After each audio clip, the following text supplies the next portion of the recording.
aujourd'hui, il y a des femmes qui veulent des enfants, mais qui n'en font pas parce qu'elles sont terrifiées par l'accouchement. Elles ne veulent pas accoucher. Et la seule réponse à cela, c'est «Oh, bah, je comprends, mais tu sais, aujourd'hui, avec la péridurale, tu vas pas avoir mal.» Ou «Ah bah oui, en même temps, moi, j'ai fait une hémorragie, il y en avait plein les murs, alors je comprends, hein.» Franchement, je trouve hallucinant qu'on en soit là.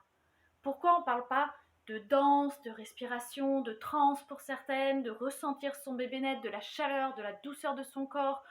Franchement, forcément, si tu parles de sang, de médecin, de cris, de hurlements, de j'ai failli mourir, mon bébé aussi, bah, ça donne pas envie, hein. Mais le pire dans tout ça, c'est que c'est pas juste ça donne pas envie, c'est que ça stresse, ça angoisse et ça terrifie.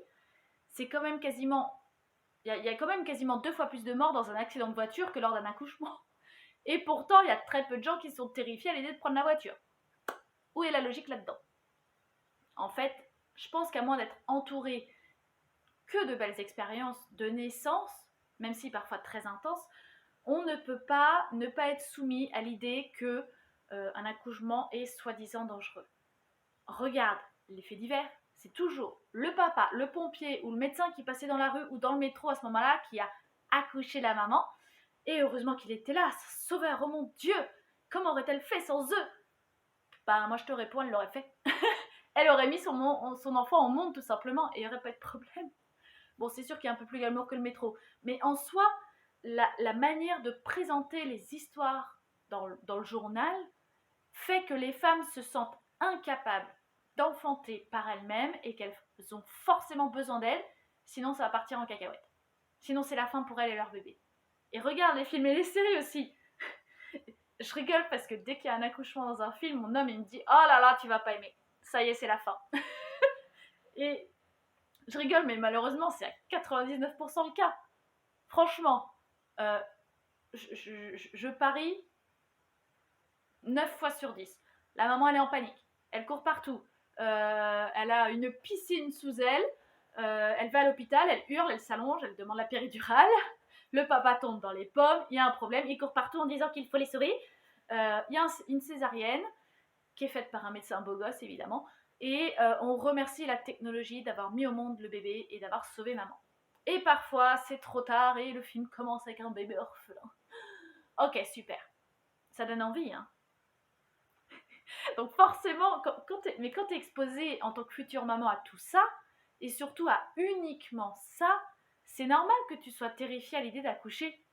Et je parle pas de l'option l'accouchement à la maison, parce que là, t'as qu'une vision plus que désagréable et dangereuse de la chose, hein. Attention, hein. Oh, mais t'auras pas la péridurale? Oh, et s'il y a des complications? Ouais, bah bien sûr, tiens. Et, et en fait, ça devient ta norme, c'est ta norme d'accouchement, tout simplement. Et ça commence tôt, hein, ça commence vraiment très tôt.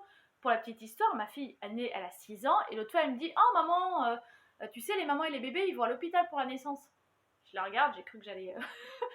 Et voilà, je lui demande « Mais d'où elle sort ça ?» Et en fait, ça venait de ses copines dans la cour de récré, et la maîtresse l'a confirmé, et voilà. Et bon, du coup, on a discuté, je lui ai dit « Oui, bah toi, t'es née à l'hôpital. » Je lui ai demandé où était née sa sœur, elle m'a répondu « Bah ici, chez nous, à la maison. » Bah tout s'est très bien passé. Et j'ai vu que oui, ça avait bugué, et qu'elle a pris conscience de quelque chose, mais fondamentalement, je sais pas combien de temps ça va durer. Parce que elle va en avoir d'autres, des histoires, comme elle a entendu. Elle aura d'autres fois des gens qui vont dire « Bah oui, on accouche, on va à l'hôpital, quoi. » Et ça se passe mal, parce qu'il y a des risques. Et voilà. Mais, enfin voilà, dans 20 ans ou 30 ans, si elle va avoir un enfant, bah franchement, j'espère qu'elle aura eu de belles histoires, hein. J'ai malheureusement un gros doute, mais enfin, quand je vois ça, je comprends vraiment pourquoi c'est bien ancré. Et que dans la tête des gens, c'est la norme d'aller à l'hôpital et de risquer sa vie, ou du moins son intégrité physique et mentale pour mettre au monde son enfant. Et que se faire charcuter et violenter, c'est normal et c'est ce qu'il faut pour avoir son enfant. Voilà, voyons. Tu sais que ça fait que quelques dizaines d'années seulement que les femmes sont terrifiées par l'accouchement. Ah, enfin, peut-être un peu plus, mais avant ça se faisait, c'est tout. Non, je t'arrête tout de suite. Il y avait certes plus de morts en couche qu'aujourd'hui, mais pas tant que ça en fait, quand tu regardes vraiment les chiffres.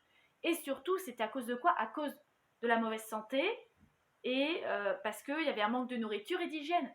Et contrairement à ce qu'on nous fait croire, au début du siècle dernier, eh ben, c'est certainement pas grâce à la médecine qu'il y avait de meilleures issues aux enfantements. C'était même l'inverse d'ailleurs. C'était à cause des médecins parce qu'ils se lavaient pas les mains. Voilà. Donc forcément, quand on a compris qu'il fallait se laver les mains, et que les femmes ont eu accès à de la nourriture, donc ont pu avoir une meilleure santé, et ben du coup les problèmes ils ont chuté autour de la naissance à ce moment-là. C'est pas grâce à la médecine en soi. Après, il n'y a pas que ça. Il y a les femmes aussi, elles ont bien souvent peur de la douleur, de cette souffrance, de perdre le contrôle, de vivre une horrible expérience. Mais mon Dieu, quelle horreur vas-tu vivre là? Mais encore une fois, d'où vient cette peur? Demande-toi, d'où est-ce qu'elle vient cette peur? Est-ce qu'elle est valide? Qu'est-ce qui l'engendre? Qu'est-ce que tu peux faire pour être plus sereine du coup? Pour moi, c'est vraiment important d'aller creuser, d'aller voir ce qui se trame derrière là, parce que bien souvent, on va se rendre compte que ce sont des conditionnements, des projections des autres, de leur histoire ou de ce qu'ils ont vu et entendu. Et en fait, toi, tu pourras pas kiffer l'expérience si tu as tout ça qui traîne en toi. Parce que le jour J, je te promets que les boulets que tu traînes, tu les sens bien. Hein. Ça remonte dans ta tête, tout ça, et tu repenses direct à ta voisine qui s'est permis de dire en voyant ton ventre rond, oh, tu vas voir, ce n'est qu'un mauvais moment à passer. Ou t'as de la chance, à mon époque, il n'y avait pas de péridurale, alors prends-la. Hein. Ou alors, je sais pas, ma mère, elle en a tellement souffert qu'elle n'en s'est jamais remise. Ah bah oui, c'est sympa. Hein. Franchement, t'en fais quoi de tout ça? Moi, personnellement, ça me choque quand on dit ça à une future maman. Ça me... Donc, si on t'a dit ça, franchement, tu m'enlèves ça tout de suite de ta tête. Hein. Parce que les femmes, elles savent donner des sens. Elles n'ont besoin de rien ni de personne. Alors oui, il peut y avoir des petits couacs. Oui, ça arrive. La nature, elle est bien faite. Et parfois, bah, ça se voit. Mais c'est comme tout le reste. Et là, ok, la médecine. Très bien, parfait. Et merci, vraiment. Mais faut vraiment intégrer aussi que bah il y a des risques partout, hein, mais que tu peux faire des choses pour diminuer ce risque. Comme regarder des deux côtés quand tu traverses la route. Et que si tu as plus peur ou plus de stress, eh ben, tu vas engendrer un accouchement plus difficile. Et bien sûr, tu vas valider le fait que oui, c'est un enfer d'accoucher. Mais franchement, il faut arrêter avec ça. Il faut déconstruire tout ça. Il faut remettre en question les dogmes qu'il y a autour de la naissance et de cette médicalisation à outrance. Dans la vie, oui, tu peux avoir mal, tu peux souffrir, tu peux... voilà, tout ce que tu veux. Mais il y a l'inverse aussi. Parce que sinon, franchement, à quoi ça sert? Et franchement, l'enfantement, non, c'est pas juste un mauvais moment à passer. Mais là, le travail, pour changer ça, il doit venir de toi. Tu dois reprendre ta responsabilité vis-à-vis de cette expérience. Et entre nous, peu importe si tu souhaites accoucher chez toi, au fond des bois ou avec une péri, enfin voilà, on s'en fout. Le but, c'est que tu aies conscience que tu en es capable et que c'est prévu, que ça va bien se passer et surtout que tu as le choix. Et tu as toujours le choix de ce que tu veux vivre aussi, hein, le stress, l'angoisse ou la sérénité, la puissance. Alors c'est sûr que c'est pas dans le système là que tu vas trouver ces choses-là. Ou alors tu as une super bonne sage-femme ou un super gynéco, mais ça court pas les rues. Et puis, ça ne t'appartient pas aussi les oh, tu vas coucher sans péri, bon, on verra bien quand tu auras des contractions. Hein. Ou alors, oh, bah, dis donc, tu vas avoir un gros bébé, oh, tu te rends pas compte comment il va passer. Hein, voilà. Et bref. Tous ces trucs-là, genre, si t'accouches chez toi et que t'as besoin d'une césarienne ou d'une épisio, comment tu vas faire? Tu peux pas, voilà. Ou heureusement que j'étais à l'hôpital, parce que j'ai failli passer. Dis donc, t'as eu de la chance, hein. T'as eu de la chance. Mais franchement, non, c'est pas de la chance. Faut arrêter avec ça. C'est juste, t'as les conditions dans lesquelles la maman était qui ont fait que la naissance s'est bien passée. C'est pas de la chance. C'est juste normal que ça se passe bien. C'est normal. Et en fait, quand c'est difficile et qu'on empêche une femme de vivre ce qu'elle a à vivre pleinement et de la laisser et de laisser son corps faire ce qu'il a à faire, c'est-à-dire enfanter, c'est ça qui est pas normal en fait. Parce que quand tu te retrouves au milieu d'inconnus, que tu es considérée comme une malade, une femme qui ne sait pas, au milieu de la lumière qui te défonce les yeux là, des doigts qui viennent te trifouiller, on t'interdit de boire, de bouger, de manger, t'as des bips, t'entends la femme d'à côté hurler. Là on comprend que tu tends quand même vers une expérience difficile, hein, ou que tu vas subir ou que tu vas rentrer dans la souffrance. Hein. Bah oui, parce que tu es dépossédé de ton corps, de ta tête, de ta puissance et de l'expérience que tu es supposé vivre, c'est-à-dire une belle expérience. Non. Forcément, c'est pas une ambiance de confiance que là tu crées en toi. Donc je comprends, oui, pourquoi tant de femmes sont terrifiées par l'accouchement et disent je veux un enfant, je veux bien la grossesse, mais je flippe complètement pour l'accouchement, j'ai pas envie de devoir vivre ça. Parce que tout est biaisé dans notre société et par notre entourage. Alors que c'est vraiment possible de vivre un enfantement comme c'est prévu par mère nature.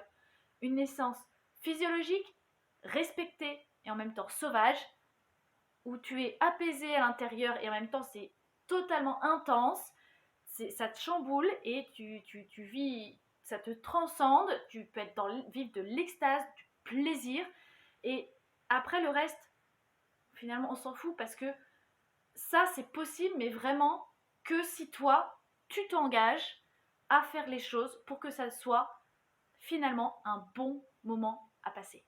Vous attendez un heureux événement? Êtes-vous prête pour vivre la plus grande aventure de votre vie? Je vous accompagne car je sais que vous êtes puissante, vous êtes capable. Alors bienvenue dans ce monde de la maternité, intense, puissant et transformateur. N'oubliez pas de liker et de vous abonner.